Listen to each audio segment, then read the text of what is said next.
Morning students, आज हम जो पढ़ रहे थे टॉपिक रक्त स्कंदन ब्लड क्लॉटिंग का नेक्स्ट फैक्टर्स वाला पार्ट लेंगे। तो जो फैक्टर नंबर 7 है उसका क्या नाम है? अभी तक हमने 6 फैक्टर्स पढ़ लिए हैं। तो फैक्टर नंबर जो 7 है उसका नाम है प्रो कन्वर्टिंग या स्टेबल फैक्टर। ये क्या करता है? यह थक्के की मात्रा को निर्धारित करता है कि किस जगह पर कितना थक्का बनना चाहिए, कितनी चोट लगी है, उसके अनुसार ही इसमें थक्के की मात्रा बनती है। यह प्रोथ्रोम्बिन को थ्रोम्बिन में बदलता है। तो प्रोथ्रोम्बिन से थ्रोम्बिन के बीच में क्या आएगा? प्रो कन्वर्टिंग तो कन्वर्ट हो रहा है प्रोथ्रोम्बिन को थ्रोम्बिन में। इसे ऑटो प्रोथ्रोम्बिन भी कहते हैं। तो इसका दूसरा नाम क्या है? Auto prothrombin. और ये कौन सा नंबर फैक्टर है? ये फैक्टर नंबर 7 है। तो फैक्टर नंबर 8 हम नेक्स्ट पढ़ेंगे। तो फैक्टर नंबर 8 का नाम जैसे कि मैंने आपको बता दिया क्या है? Anti haemophilic globulin.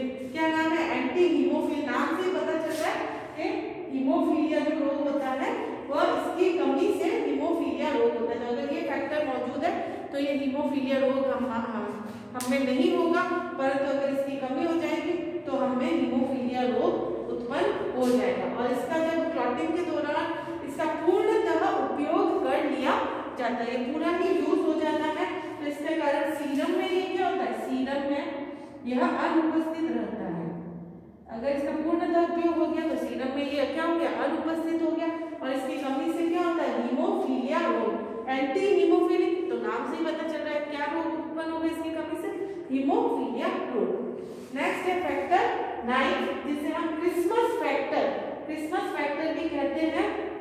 और इसका दूसरा नाम है प्लाज्मा थ्रोम्बोप्लास्टिक कंपोनेंट।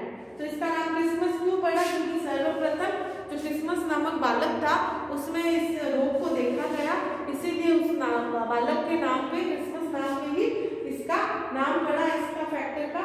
और यह प्लाज्मा में मिलता है और क्लॉटिंग के दौरान क्या ये होता है? उत्प्रेरित होता है। और नेक्स्ट ये सीरम में उपस्थित होता है। तो ये प्लाज्मा में भी है और सीरम में भी ये उपस्थित है। और ये रोग कैसा है? क्रिसमस रोग कैसा है कि हीमोफीलिया की तरह ही ये बीमारी होती है और इसकी कमी के कारण क्रिसमस नामक रोग उत्पन्न होता है। तो अगर आप इसका स्क्रीनशॉट लेना चाहें तो ले सकते हैं।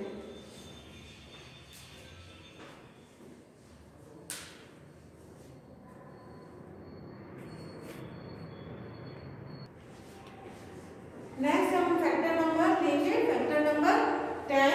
तो फैक्टर नंबर 10 का क्या नाम है? Stuart power factor. तो ये स्टुअर्ट पावर फैक्टर है जो ये प्लाज्मा में निष्क्रिय अवस्था में रहता है। प्लाज्मा में ये कैसा रहता है? निष्क्रिय अवस्था में। नेक्स्ट है फैक्टर नंबर 11, जिसे क्या कहते हैं? Plasma thromboplastic antecedent. Short form में इसको PTA भी कह सकते हैं अपन।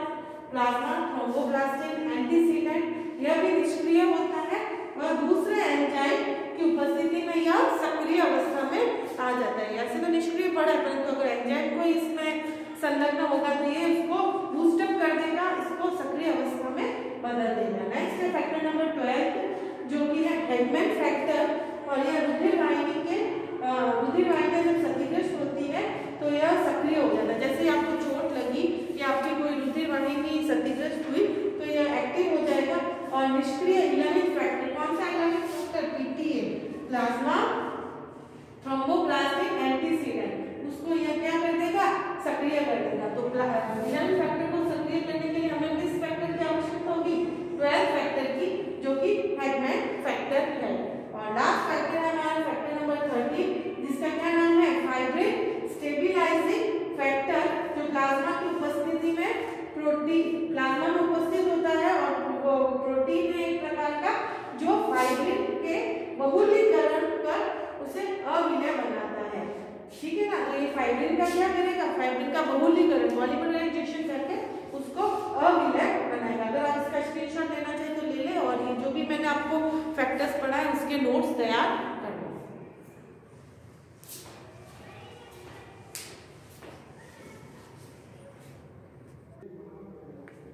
नेक्स्ट हम जो पढ़ेंगे वो है ब्लड क्लॉटिंग का मैकेनिज्म,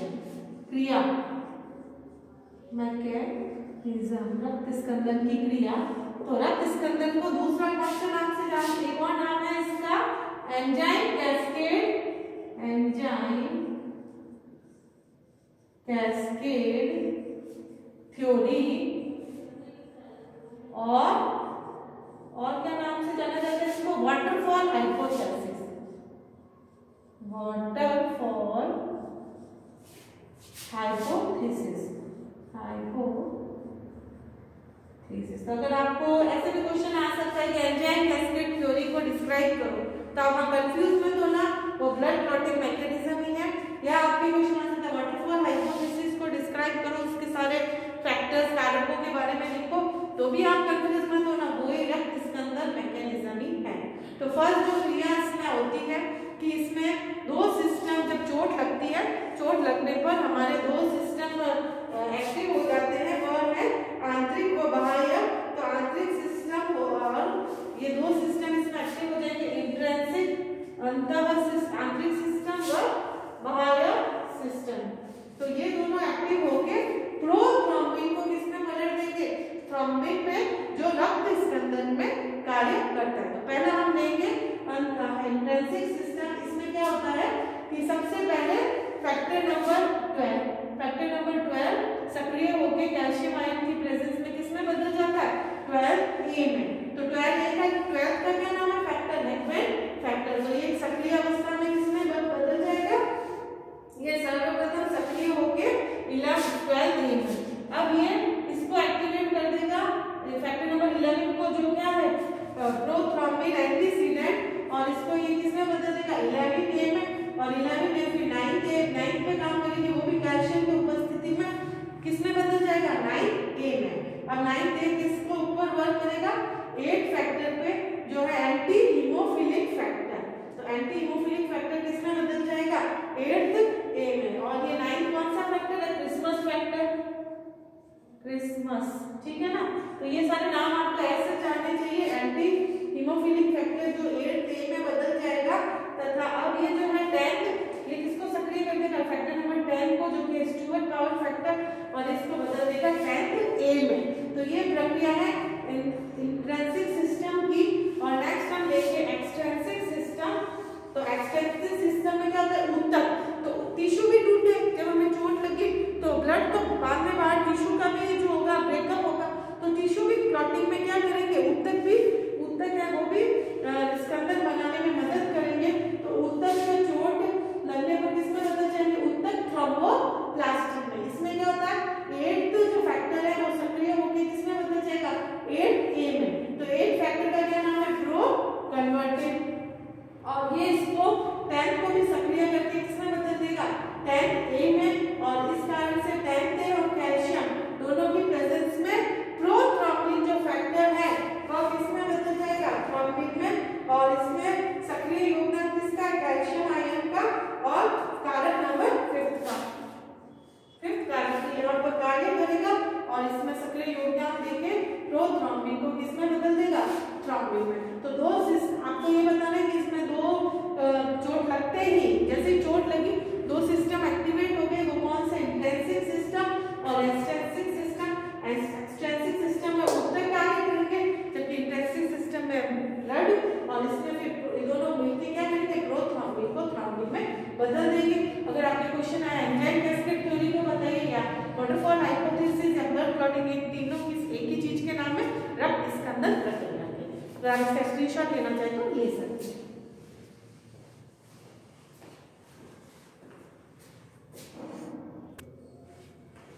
अब अपना नेक्स्ट स्टेप लेंगे, स्टेप नंबर 2, जिसमें फाइब्रिनोजन और फैक्टर नंबर 1 कार्य करेगा। ये फैक्टर नंबर 1 क्या करेगा? ये फैक्टर नंबर 1 या फाइब्रिनोजन, जो मैंने आपको फर्स्ट क्लास में बताया था कि ये थ्रोम्बिन की प्रेजेंस में फाइब्रिन के जो मोनोमर्स है उसको फाइब्रिन के पॉलीमर्स में बदल देगा। परंतु ये क्या है? अस्थायी होते हैं। अस्थायी इसलिए होते हैं क्योंकि ये जो बहुलीकरण हो गया, इसका मोनोमर किसमें चेंज हो गया? पॉलीमर में। फाइब्रिन का ये बहुलीकरण करते हैं, परंतु ये अस्थायी होते हैं क्योंकि यह 3% जो यूरिया है उसमें ये आसानी से विलय हो जाते हैं। तो ये है स्टेप नंबर 2। नेक्स्ट हम लेंगे स्टेप नंबर 3। इसमें जो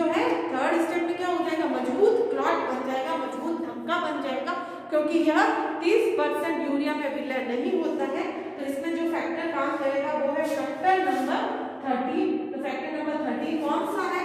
फैक्टर नंबर 30 है फाइब्रिन स्टेबिलाइजिंग फैक्टर, और यह इसको मजबूत क्लॉट में परिवर्तित कर देगा, और यह फाइब्रिन मोनोमर को ये इसमें चेंज करेगा, ये भी बहुलीकरण करेगा, और यह बहुलीकरण फाइब्रिन का करेगा, और ये 30% यूरिया में अविलय है। तो विलय है, और यह जो अब बना है क्लॉट स्टेप नंबर 3 के बाद वह अविलय होता है। इसका स्क्रीनशॉट लेना चाहे तो ले सकते हैं।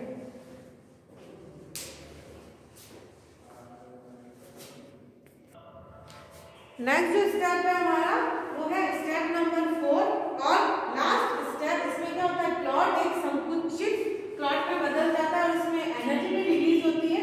तो एटीपी चेंजेस इनटू एटीपी और एनर्जी भी रिलीज होती है। यह फाइब्रिन प्रोटीन का बना जाल रक्त प्लेटलेट्स की उपस्थिति में, ये फाइब्रिन प्रोटीन का बना एक जाल होता है रक्त प्लेटलेट्स की उपस्थिति में संकुचनशील प्रोटीन थ्रोम्बोस्थेनिन में सिकुड़ने से वापस उत्तक के रूप में आ जाता है। वापस क्या बन गए, अपने क्लॉटिंग में उत्तक बन गए, और यह सीरम को क्या करता है, निकाल देता है। तो ये संकुचनशील प्रोटीन थ्रोम्बोस्थेनिन में सिकुड़ने से वापस उत्तक के रूप में क्या हो जाता है, चेंज हो जाता है, और यह सीरम को निकाल देता है, और अंत में एटीपी से ये क्या ले लेता है, ऊर्जा ले लेता है, और एटीपी में चेंज होता है। ये 4 स्टेप्स हैं जो कि ब्लड क्लॉटिंग में काम आते हैं। तो अगर इसका नाम आपसे पूछा जाए तो आप ये एंजाइम कैस्केड थ्योरी में भी आपको यही बताना है, और वाटरफॉल हाइपोथेसिस में भी यही डिस्क्राइब करना है। और ब्लड क्लॉटिंग ऐसा चाहे तो आपको अगर 1 नंबर का क्वेश्चन पूछ लिया जाए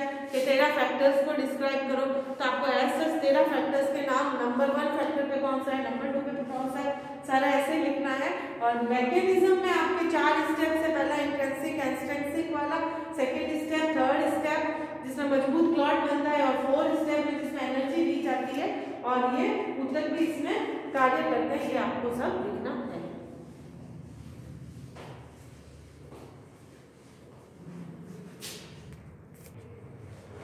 तो नेक्स्ट है कि ब्लड क्लॉटिंग मैकेनिज्म रक्त स्कंदन थ्योरी। एक अन्य साइंटिस्ट ने दी जिसका नाम था हॉवेल। उसने अपना एक अलग से सिद्धांत प्रतिपादित किया। तो उसने कहा कि जो ब्लड प्लेटलेट्स है वह इंजर्ड जो उत्तक है उसमें थ्रोम्बोसाइट्स की प्रेजेंस में किसमें ब्लड प्लेटलेट्स चेंज हो जाएंगे, प्रोथ्रोम्बोप्लास्टिन में। और प्रोथ्रोम्बोप्लास्टिन कैल्शियम आयन की उपस्थिति में, सेकंड स्टेप इसका ये है कि प्रोथ्रोम्बोप्लास्टिन कैल्शियम आयन की उपस्थिति में थ्रोम्बोप्लास्टिन में चेंज हो जाएंगे, जो कि प्रोथ्रोम्बिन इनएक्टिवेट और एंटीप्रोथ्रोम्बिन की प्रेजेंस में प्रोथ्रोम्बिन एंटीप्रोथ्रोम्बिन कॉम्प्लेक्स में बदल जाएगा, और एंटीप्रोथ्रोम्बिन किसमें बदल जाएगा, प्रोथ्रोम्बिन में। अब ये जो प्रोथ्रोम्बिन है ये इनएक्टिव है, और इसको किसमें करना है, एक्टिव थ्रोम्बिन में। तो ये कैल्शियम आयन और टिप्टेज जो है उसकी प्रेजेंस में थ्रोम्बिन में बदल जाएगा, और अंत में फाइब्रिनोजन की प्रेजेंस में प्लेटलेट्स और आरबीसी की मदद से एक मजबूत थक्का जम जाएगा, और यह क्लॉटिंग हो जाएगा। तो इस तरीके से उन्होंने ये अपने 4 स्टेप्स में ये पूरा प्रोसेस समझाया है वैज्ञानिक हॉवेल ने। तो ये आप दोनों प्रोसेस, आपको अगर ब्लड क्लॉटिंग मैकेनिज्म पूछा जाए तो आपको दोनों प्रोसेस लिखने हैं। एंजाइम कैस्केड थ्योरी भी वही है, फैक्टर्स के नाम लिखिए, तो पूरे 13 फैक्टर्स आपको बताना। ऐसे भी पूछ सकते हैं कि ब्लड क्लॉटिंग मैकेनिज्म में कितने फैक्टर्स काम करते हैं, तो आप ये भी एक सिंपल 1 लाइन का जो आंसर आता है कि 13 फैक्टर्स काम करते हैं। कोई भी 5 फैक्टर्स के नाम लिखो, ऐसे भी क्वेश्चन आ सकता है। और पूरे स्टेप्स की क्या नाम, कितने स्टेप्स में होता है, तो 4 स्टेप्स में ये होता है। तो इस तरह से हमारा ब्लड क्लॉटिंग मैकेनिज्म एक में खत्म होता है। Thank you.